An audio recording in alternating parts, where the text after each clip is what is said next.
Audiolivro Tudo por Amor a Ele, de Josué de Castro. Capítulo 3 Sócios por Amor a Ele. Em 1966, nossa família se mudou para Marília, no estado de São Paulo, e lá ficamos até 1974. Uma das coisas positivas dessa cidade do interior era a liberdade de brincar com os amigos na rua sem preocupações. Empinávamos pipas, papagaios, jogávamos bola, nadávamos nos riachos, brincávamos de pique-esconde, rodávamos peão, jogávamos peteca e disputávamos partidas de burca, também conhecida como bolinha de gude, peca, bugalho e muitos outros nomes pelo Brasil afora. Parece que essas brincadeiras ocorriam em temporadas, e não sei ao certo como começavam e terminavam. Foi durante a temporada das bolinhas de gude que minha mãe me viu com um monte delas e me chamou para me orientar a não jogar a ganha, ou seja, jogar valendo. Eu concordei com o conselho dela, mas não demorou muito para desobedecê-la. Parafraseando o que dizia meu professor de português, Pedro Apolinário, a desobediência é atrevida, não? Certo dia, encontrei o Carlinhos, um amigo mais novo e menor que eu, e o convidei para jogar bolinha de gude. Acrescentei que seria a ganha, me valendo do fato de ser maior e mais velho que ele. Tinha a intenção de ganhar as bolinhas dele, mas ele aceitou na hora. Assim que começamos a jogar, percebi que a mira dele para acertar as bolinhas era muito boa e que ele quase nunca errava. Comecei a perder o jogo e cada uma das minhas bolinhas foi passando para ele. Mas, como todo jogador, achei que a sorte mudaria e que eu viraria o jogo. Continuei falhando até perder todas as bolinhas.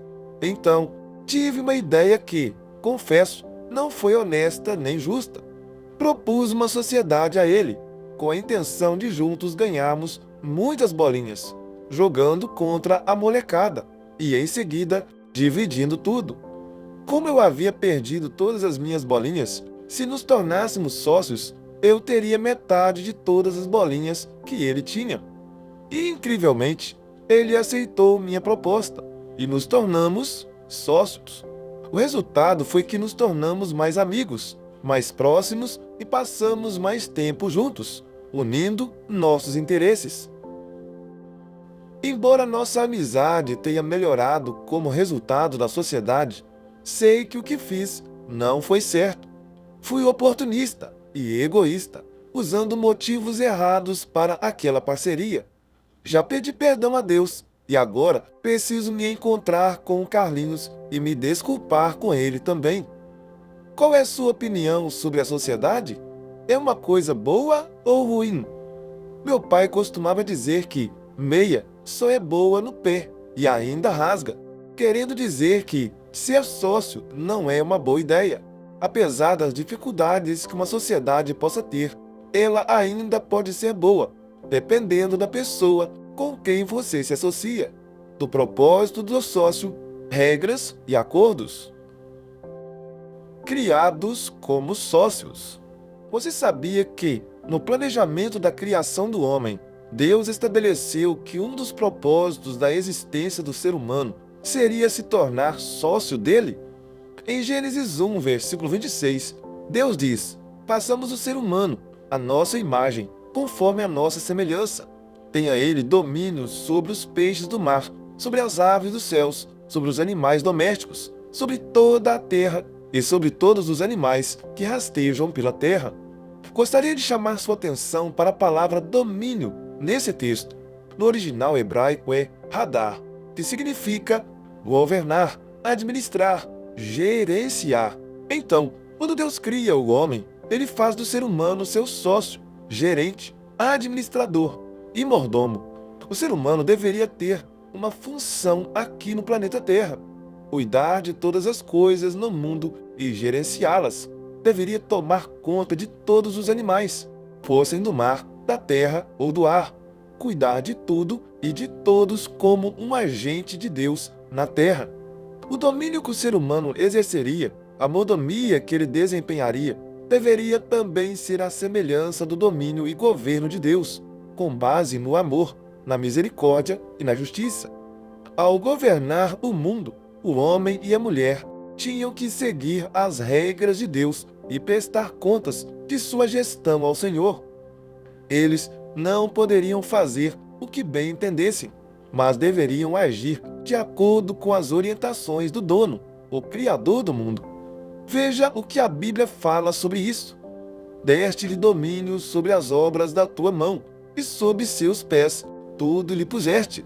Salmo 8, versículo 6. Os céus são os céus do Senhor, mas a terra ele deu aos filhos dos homens. Salmo 115, versículo 16. Então, chamando, lhe disse: que é isto que ouço a seu respeito? Preste contas da sua administração, porque você não pode mais ser o meu administrador. Lucas 16, versículo 2. Todas as coisas estão descobertas e expostas aos olhos daquele a quem temos de prestar contas. Hebreus 4, versículo 13. Eles terão de prestar contas àquele que é competente para julgar vivos e mortos.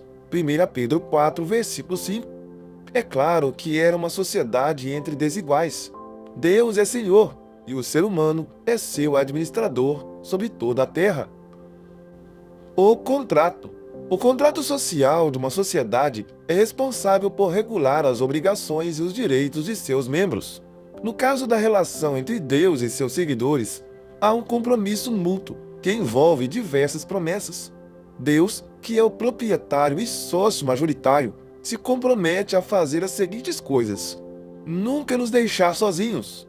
Eis que estou com vocês todos os dias, até o fim dos tempos. Mateus 28, versículo 20. Conceder-nos o Espírito Santo, que é Deus, igual a Ele, para ser nosso consolador diário. E eu pedirei ao Pai, e Ele lhes dará outro consolador, a fim de que esteja com vocês para sempre. João 14, versículo 16. Prover todas as nossas necessidades através de Jesus. E o meu Deus, segundo a sua riqueza em glória, há de suprir em Cristo Jesus tudo aquilo de que vocês precisam. Filipenses 4, versículo 19. Disponibilizar segurança 24 horas e nos guarda e protege. O anjo do Senhor acampa-se ao redor dos que o temem e os livra. Salmo 34, versículo 7.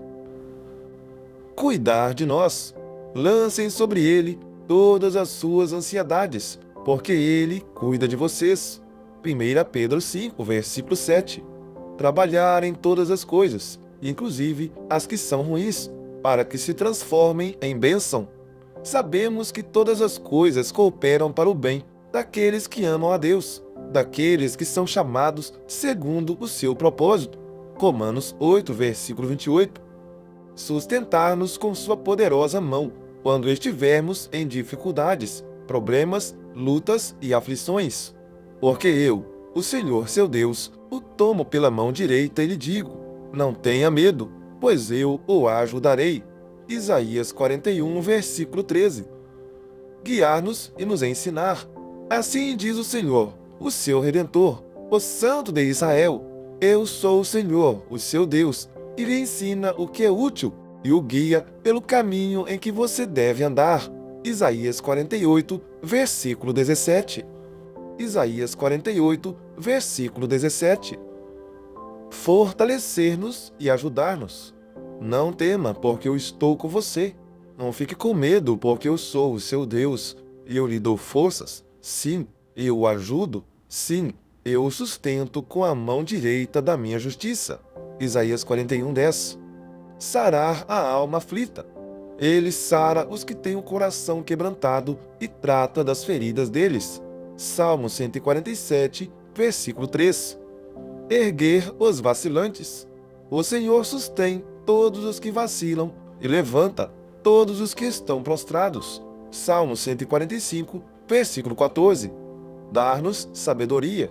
Se, porém, algum de vocês necessita de sabedoria, peça a Deus, que a todos dá com generosidade e sem reprovações, e ela lhe será concedida. Tiago 1, versículo 5. Levantar-nos. O Senhor levanta os abatidos. O Senhor ama os justos. Salmo 146, versículo 8. Lutar as nossas batalhas.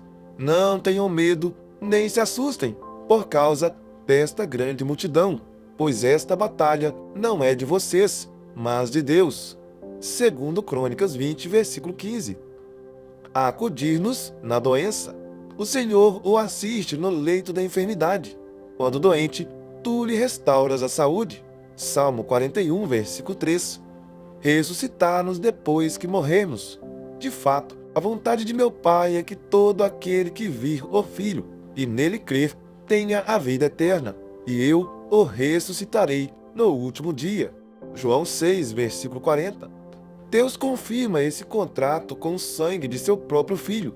Então lhes disse: isto é o meu sangue, o sangue da nova aliança, derramado em favor de muitos. Marcos 14, versículo 24.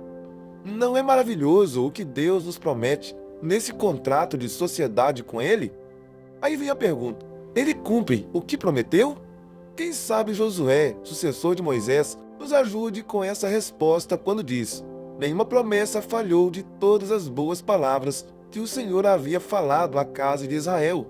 Tudo se cumpriu. Josué 21, versículo 45.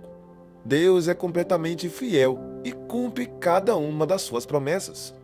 A próxima pergunta é se Deus é capaz de cumprir tudo o que prometeu. Jó, o herói dos sofredores, confirma: bem sei que tudo podes, e nenhum dos teus planos pode ser frustrado. Jó 42, versículo 2. Sim, Deus é poderoso e competente para cumprir tudo o que prometeu. Capital divino. Já que estamos falando da sociedade de Deus com o ser humano, seria importante definirmos algumas coisas. Primeira questão: com que capital e recursos Deus entra nessa sociedade?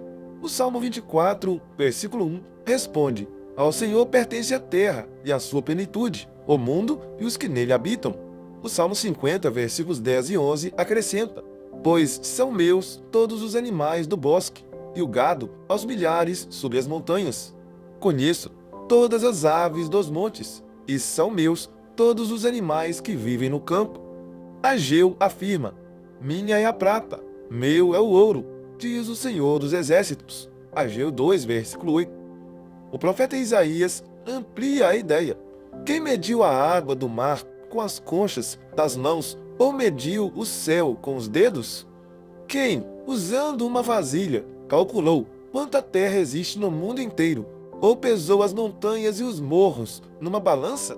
Isaías 40, versículo 12. Segunda questão: qual é o negócio de Deus nessa parceria?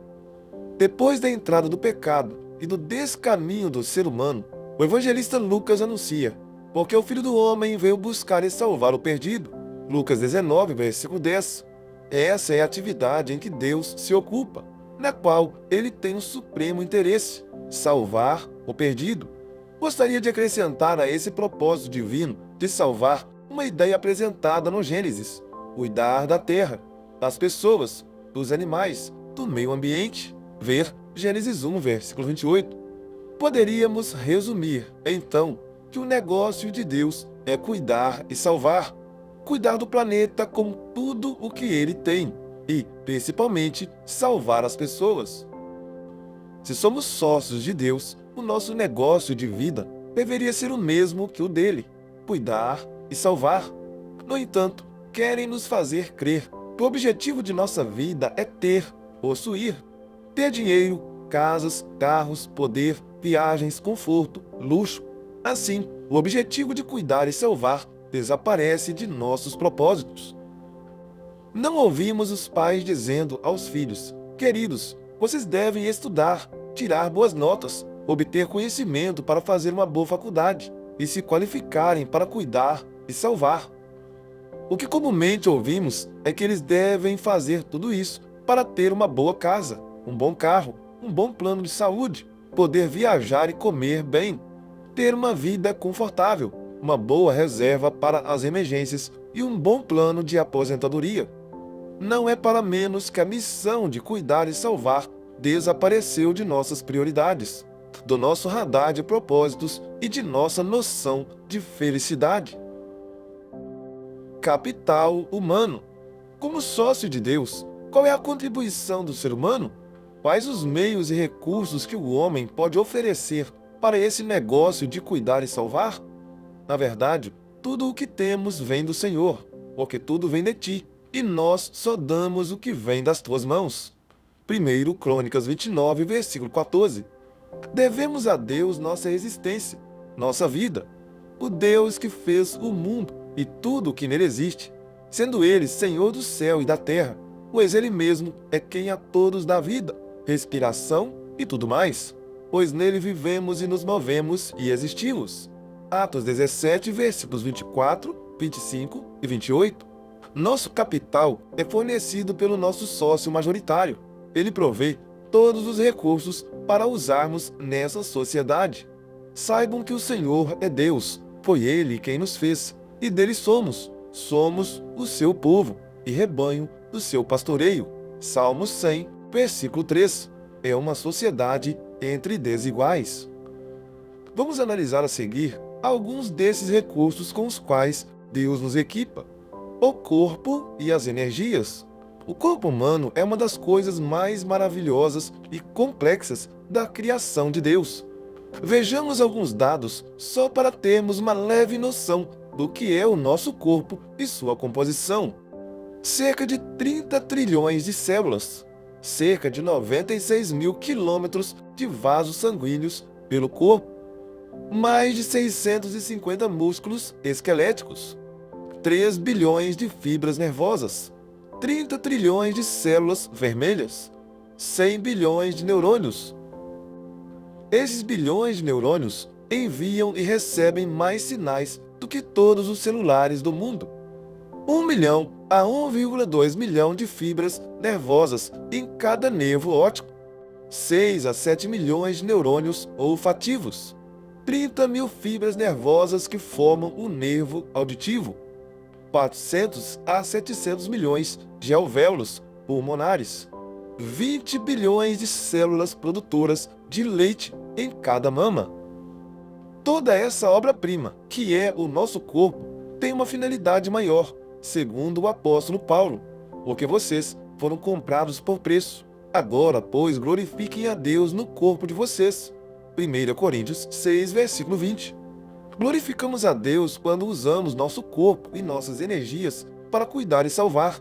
Por isso, a saúde deve ser cuidada de maneira muito sagrada, assim como o caráter. Nosso corpo é o templo da habitação do Espírito Santo de Deus. Vocês não sabem que são santuário de Deus e que o Espírito de Deus habita em vocês? Se alguém destruir o santuário de Deus, Deus o destruirá, porque o santuário de Deus, que são vocês, é sagrado. 1 Coríntios 3, versículos 16 e 17. Será que vocês não sabem que o corpo de vocês é santuário do Espírito Santo, que está em vocês e que vocês receberam de Deus e que vocês não pertencem a vocês mesmos? 1 Coríntios 6, versículo 19. Dessa maneira, o Espírito Santo une os propósitos divinos com nossa intenção de usar o corpo para cuidar e salvar. Tempo. Deus nos dá 24 horas, 1440 minutos, 86.400 segundos por dia. Para quê? Vamos refletir sobre como gastamos o tempo. Considerando uma estimativa de vida de 75 anos de idade, em média, as pessoas passam cerca de 2 anos da vida lavando roupas, 114 dias rindo. Em média, passamos 6 minutos de cada um dos nossos dias rindo. A geração dos anos 1950 era mais alegre, rindo em média 18 minutos por dia, apontou pesquisa da Ocean Village. 5 meses reclamando. Segundo pesquisa conduzida por Hillary Blins, as pessoas reclamam de mau serviço em média 8 minutos ao dia. 25 anos dormindo. Assistir TV ocupa geralmente quase metade do tempo livre dos brasileiros. calculando 5 horas de TV por dia. Resulta em cerca de 16 anos em frente a uma tela. Considerando a média nacional de 39 horas de trabalho semanais, um brasileiro irá dedicar 10,9 anos de vida no trabalho. Segundo pesquisa da revista Reader's Digest, os homens passam 3.000 horas ou 4 meses da vida fazendo a barba. Em média, uma pessoa passa 1.643 dias ou cerca de 4 anos e meio da vida comendo. Uma mulher passa, ao longo de toda a vida, 14.000 horas ou 1,6 anos, escovando, penteando, lavando, secando, alisando, cortando e arrumando o cabelo. A empresa de pesquisa em marketing Onpool.com analisou os hábitos de compras de cerca de 2.000 mulheres e estimou em 8,5 anos o tempo que passam fazendo comproterapia e o tempo gasto nas redes sociais. De acordo com a pesquisa digital 2024, realizada pela empresa We Are Social, em parceria com a plataforma Meltwater, em janeiro de 2024, os brasileiros passam, em média, 3 horas e 37 minutos por dia nas redes sociais. É importante lembrar que essa média pode variar de acordo com a idade, região e outros fatores demográficos. Se calcularmos um tempo mínimo de atenção à esposa ou esposo de 15 minutos por dia, durante 50 anos de casados, somaria um total de 273.750 minutos, o que equivale a aproximadamente 190 dias, ou 6,3 meses, equivalente a 1,05% do tempo juntos. E sabe qual é a tragédia dos casamentos? É que a maioria dos casais não passa nem 15 minutos por dia em atenção direcionada ao outro. Se separarmos 15 minutos de leitura diária da Bíblia, começando com a idade de 10 anos e indo até 75, somaria um total de 355.875 minutos, o que equivale a aproximadamente 247 dias ou 8,2 meses, equivalente a 1,04% do tempo nesses 65 anos. Não é incrível que gastamos tempo com tantas outras coisas e separamos tão pouco tempo para aquilo que é essencial? Como você tem usado o seu tempo? A autora Ellen White adverte: cada momento é seu, de Deus, e estamos sob a mais solene obrigação de aproveitá-lo para a sua glória.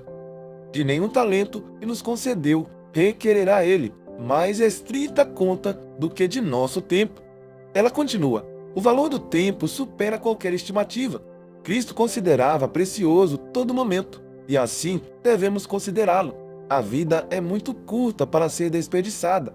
Temos somente poucos dias de graça para nos prepararmos para a eternidade. A Bíblia nos diz que há tempo para todas as coisas. Tudo tem o seu tempo determinado, e há tempo para todo propósito debaixo do céu. Eclesiastes 3, versículo 1. Portanto, devemos usar o tempo sabiamente. Ensina-nos a contar os nossos dias, para que alcancemos coração sábio. Salmo 90, versículo 12. E que devemos aproveitar o tempo.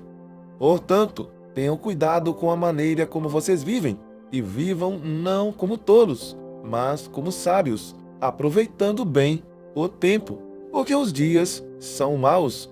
Efésios 5, versículos 15 e 16. Nosso tempo deveria ser usado prioritariamente para cuidar e salvar. Talentos e habilidades. As Escrituras apontam que Deus dota os seres humanos com dons e habilidades. Ver 1 Coríntios 12, versículos 4 a 11. Paulo apresenta essas capacidades e habilidades colocadas à disposição de Deus para serem usadas conforme a disposição do Espírito Santo. A igreja é descrita como uma comunidade de pessoas talentosas a serviço do mundo. Deus espera que essas habilidades sejam empregadas a serviço do nosso semelhante. Ver Êxodo 31, versículo 2 a 6.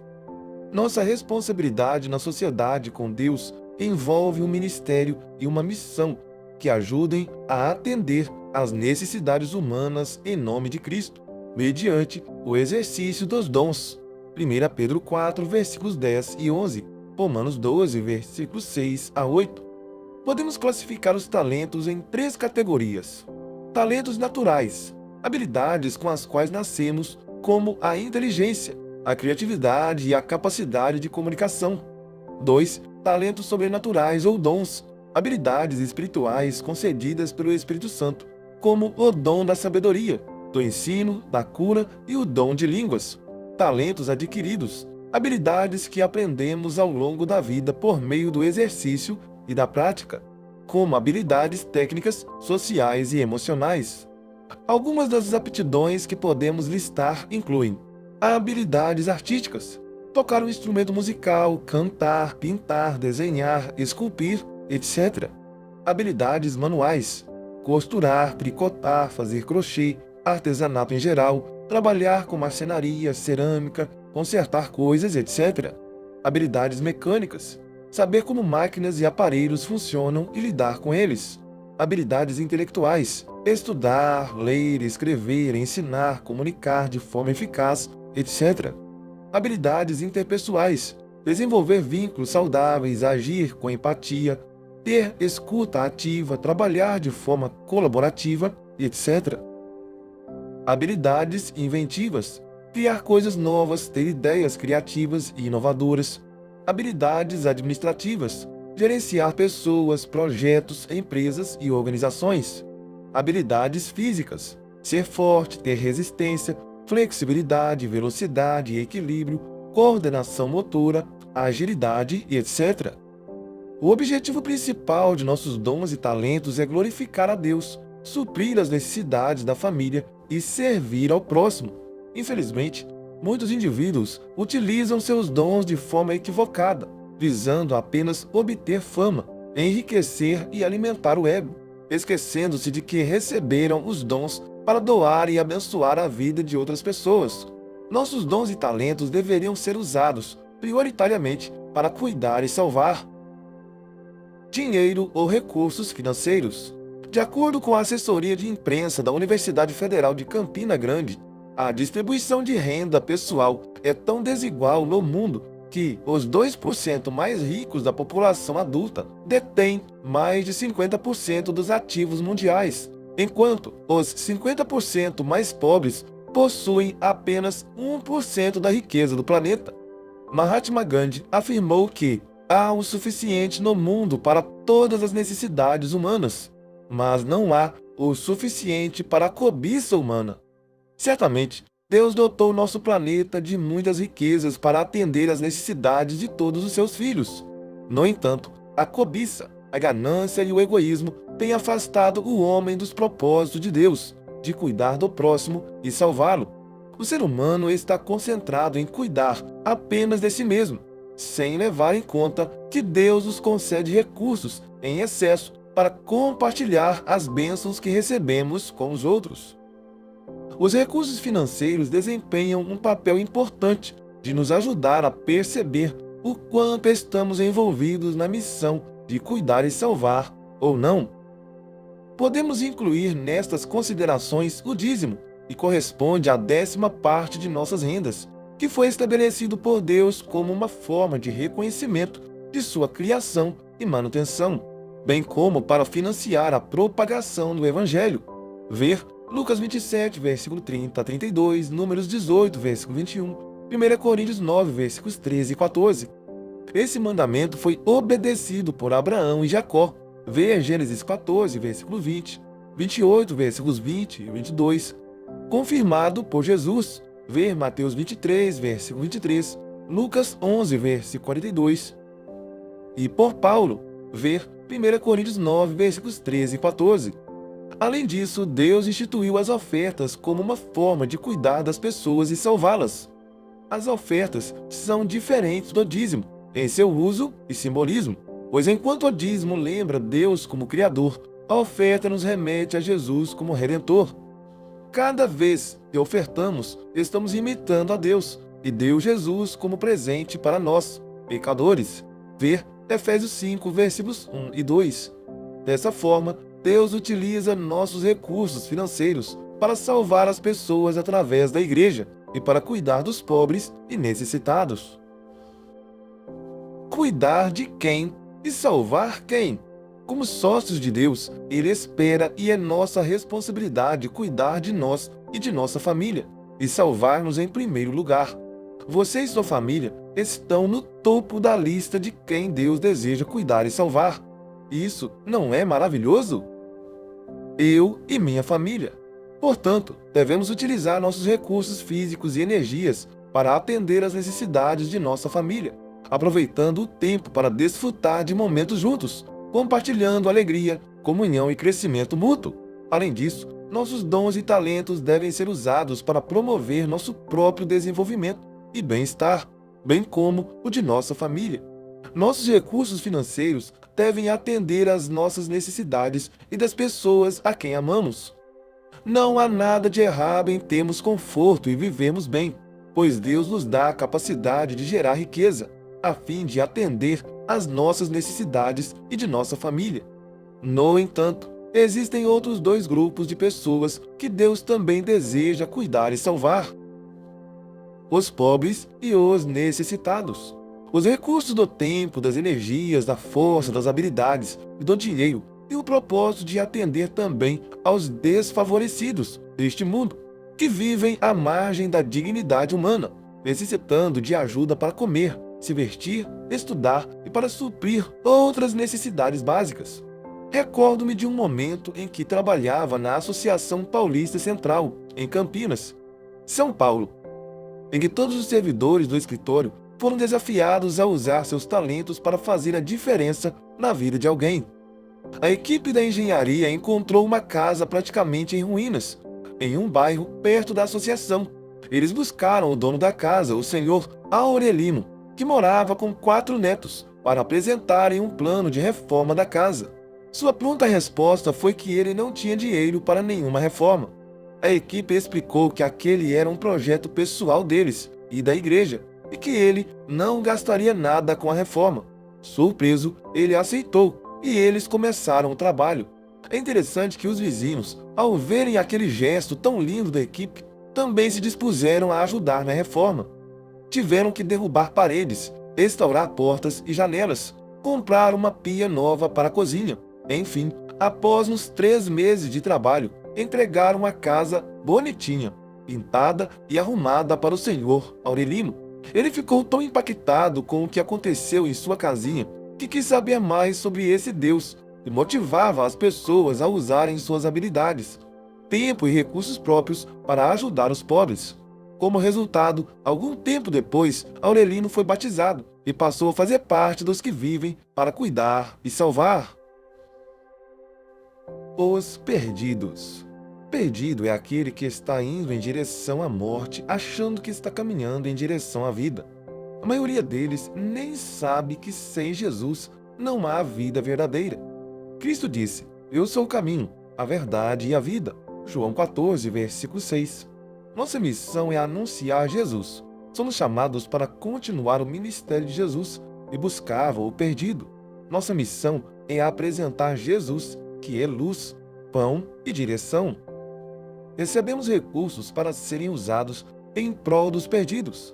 Quando entregamos fielmente nossos dízimos e ofertas, esses recursos abençoados são aplicados em projetos de evangelização, na compra de materiais e para alavancar a pregação através das mídias digitais. Eles também são usados para atender às necessidades dos campos missionários fora de nossas fronteiras nacionais. Os dons e talentos dados pelo Espírito devem ser usados para atrair os perdidos. Os corais, grupos musicais, quartetos, trios, duetos e solos não devem apenas atuar nos cultos de adoração dentro da igreja, mas também em hospitais, praças públicas, orfanatos, asilos e casas, para levar, além da mensagem de salvação, simpatia, ajuda e amor. Serenatas deveriam estar despertando o coração de muitos nas madrugadas sem Deus. Quanto do nosso tempo e de nossas energias temos utilizado para buscar o perdido? Está em nossa agenda trabalhar pelo menos um dia em prol das pessoas sem Deus, sem esperança e sem salvação? Quantas noites de sono já perdemos em preocupação com o caído e distante de Deus? Já choramos por eles? Às vezes, ouço comentários como: seria bom se Deus mandasse um fogo do céu para exterminar esse pessoal do carnaval, das paradas gay, dos barzinhos, dos prostíbulos. Mas, se Deus não tem prazer na morte dos ímpios, antes deseja que todos se arrependam, ver Ezequiel 18, versículo 32, o que dizer de nós, que somos seus sócios? A preocupação de Deus deveria ser a nossa. Toda vez que alguém se perde, o nosso negócio toma prejuízo.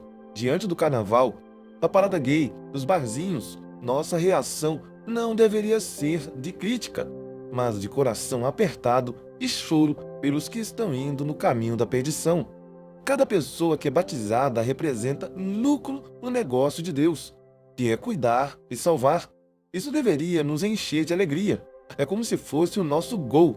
Assim como há vibração entre os torcedores quando acontece um gol, também deveria ser a nossa alegria por alguém que aceita o amor de Jesus e é batizado. Cuidar e salvar deveria ser nossa prioridade e alegria máxima. Contudo, o que temos visto é uma concentração de todos os recursos que o Senhor nos franquia em nós mesmos e em nossa família. São nossas roupas, nossas férias, nosso carro, nossa casa, nossa educação, nossos cursos, e assim seguimos centralizando nossa vida em nós mesmos, esquecendo-nos de que temos que salvar e cuidar de mais pessoas que Deus coloca em nosso caminho. É impressionante como, nesse tempo de consumismo desenfreado, seguimos comprando, gastando e acumulando sem perceber que o excedente que Deus nos concede não é para ser usado apenas em benefício próprio e de nossa família, mas para salvar e cuidar dos outros. Com tanta coisa que temos, ainda assim, não conseguimos ser felizes como imaginávamos. Qual a razão disso? Ter coisas nunca satisfará o anseio mais profundo da alma. Fomos criados para algo maior do que simplesmente possuir bens. Nosso DNA foi programado para encontrar deleite em servir ao próximo com amor.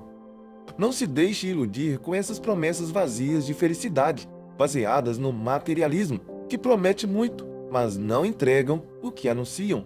A verdadeira felicidade só é alcançada quando cumprimos o propósito para o qual fomos criados: cuidar e salvar. Roubando o sócio.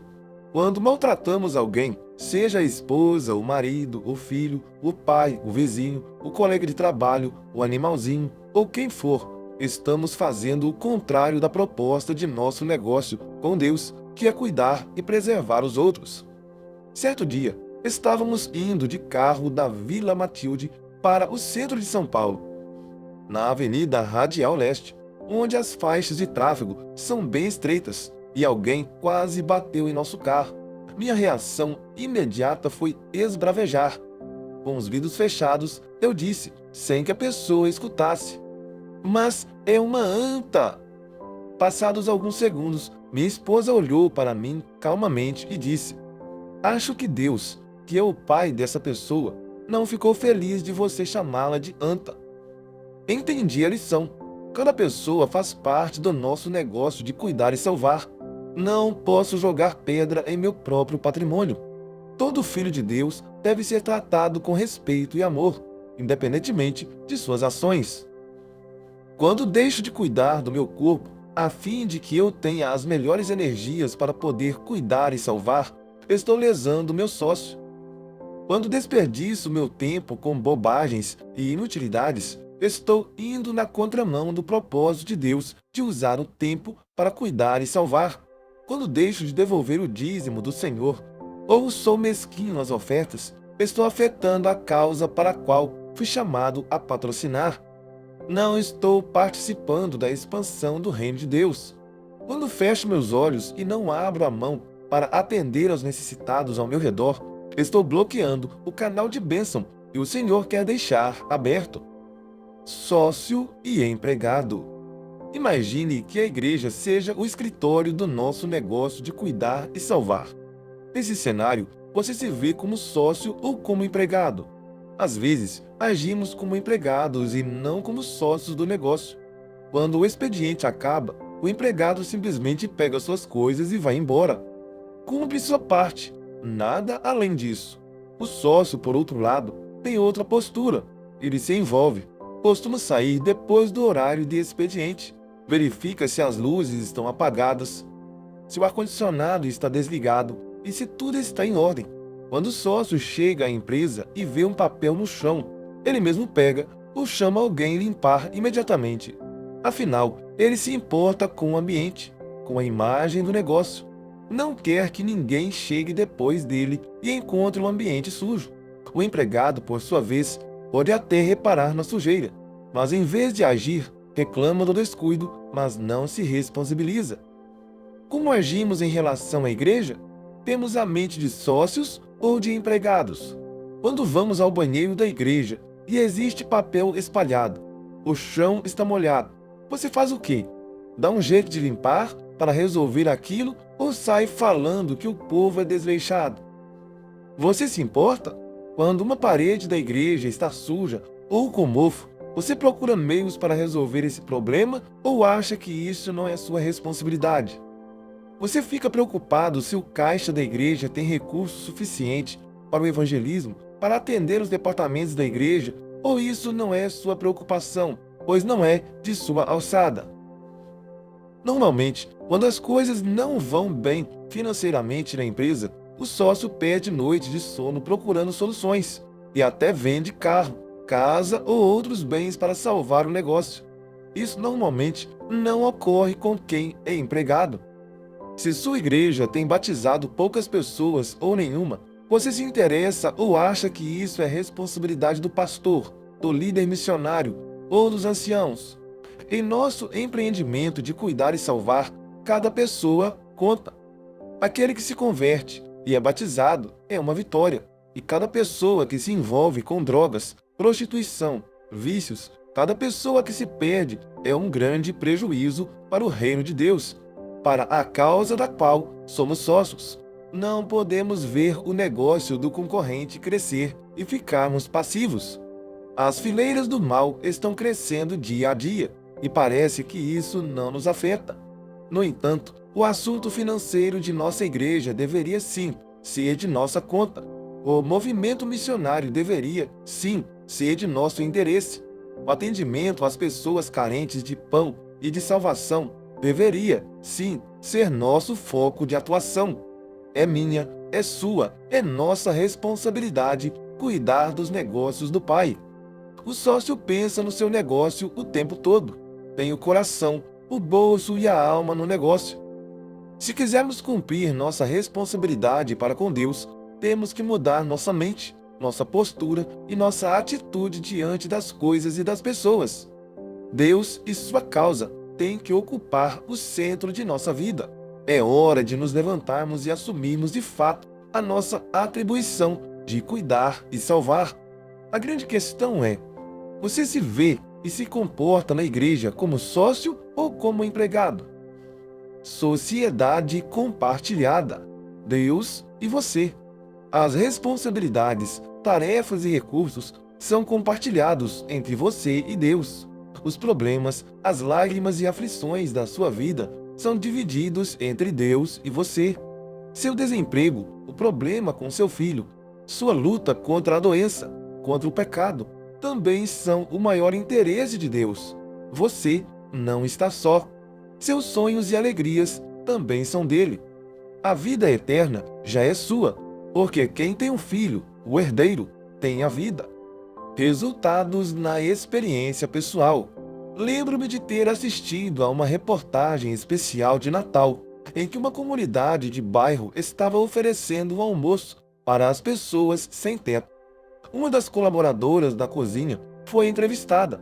Ela disse que esse era o primeiro Natal dela longe da família. Emocionada e com lágrimas nos olhos, ela acrescentou: "Nunca senti tanta felicidade em minha vida quanto ao ver essas pessoas tão contentes tendo um almoço de Natal." E acrescentou: "Este está sendo o meu Natal mais feliz." Nossa real felicidade vem como resultado de cumprirmos o papel designado por Deus antes da criação do ser humano: cuidar e salvar. A escritora Ellen White diz: a maneira de se alcançar a verdadeira felicidade é buscando o bem dos outros. E continua: somente quando cumprimos o propósito divino em nossa criação é que a vida pode ser uma bênção para nós.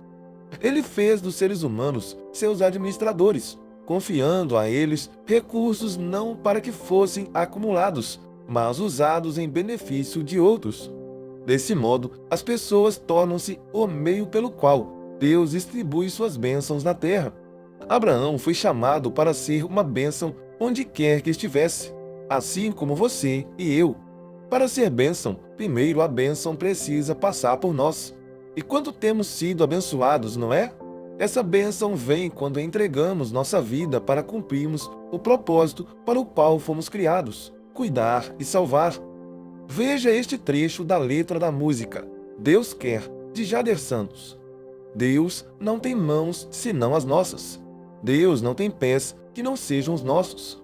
Ele nos pede que vivamos esse amor que nós pregamos. Por isso, quer nossos pés, nossas mãos, nossa voz, nossa vida. Deus quer que mostremos e falemos de amor com a mão estendida. Deus quer hoje usar nossa vida e abençoar outras vidas. Porque existem milhares que nunca verão Jesus. Verão você e eu. Há muitas pessoas em orfanatos, hospitais, asilos, nas ruas esperando um abraço, um pedaço de pão, um sorriso, uma atenção, um cobertor, algum recurso para comprar um remédio, um tênis, uma calça, uma garrafa d'água. Lembre-se que Deus dá sempre um pouco a mais para você repartir com o outro. Que tal assumir o papel de sócio de Deus e fazer a diferença na vida das pessoas ao seu redor? Seja uma bênção para os outros e viva em uma sociedade compartilhada com Deus.